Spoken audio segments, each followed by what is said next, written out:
नमस्ते बच्चों।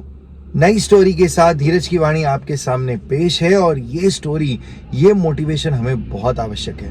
हर दिन सुबह सुबह अगर एक मोटिवेशन मिल जाए तो पूरा दिन बड़ा अच्छा चलता है और लाइफ के कई सारे टेंशन्स को हम बहुत अच्छे से डील कर पाते हैं। तो ये स्टोरी है किसी जू के पेड़ के नीचे बैठे एक ऊंट की और उसकी मदर की, उसकी माता की।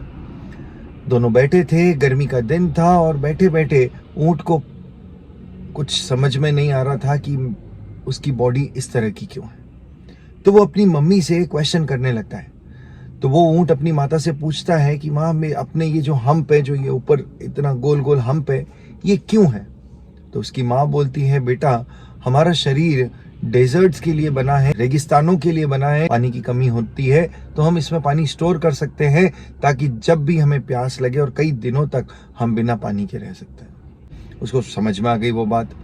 उसके बाद में वो पूछता है कि मम्मी, हमारे पैर इतने लंबे लंबे और इतने गोल गोल क्यों हैं? तो उसकी माँ उसे समझाती है कि बेटा, हमें डेजर्ट्स में, रेगिस्तान में चलने के लिए ऐसे पैरों की आवश्यकता है, नहीं तो हम रेगिस्तान में चल नहीं पाएंगे जहाँ खूब सारी धूल होती है। उस धूल के अंदर हमारे पैर क्या होते हैं, अटक जाते हैं या दब जाएंगे, मतलब धंस जाएंगे। तो उसको कंट्रोल करने के लिए हमारे पैर इस तरह के होते हैं। थोड़ी देर वो सोचता है, फिर वो एक नया सवाल करता है। वो कहता है, मम्मी ये जो हमारी पलकें हैं, आई लैशेस, वो इतनी बड़ी बड़ी क्यों हैं?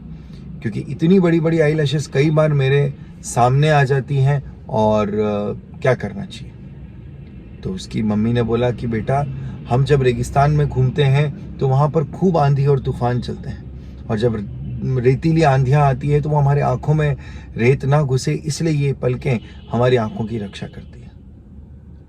कैमल को ये सारी बातें समझ में आ गई, ऊँट को ये सारी बातें समझ में आ गई, और कुछ देर सोचने के बाद वो अपनी माँ को कहता है, ओ आई सी, मतलब अब मुझे समझ में आया कि ये हम रेगिस्तान में पानी को स्टोर करने के लिए काम आता है, ये लंबे लंबे पैर रेगिस्तान की धरती पर चलने के लिए काम आता है, और ये लंबे लंबे पलकें रेगिस्तान के तूफानों से हमें बचाती है। तो फिर हम जू में इन सब का क्या करें?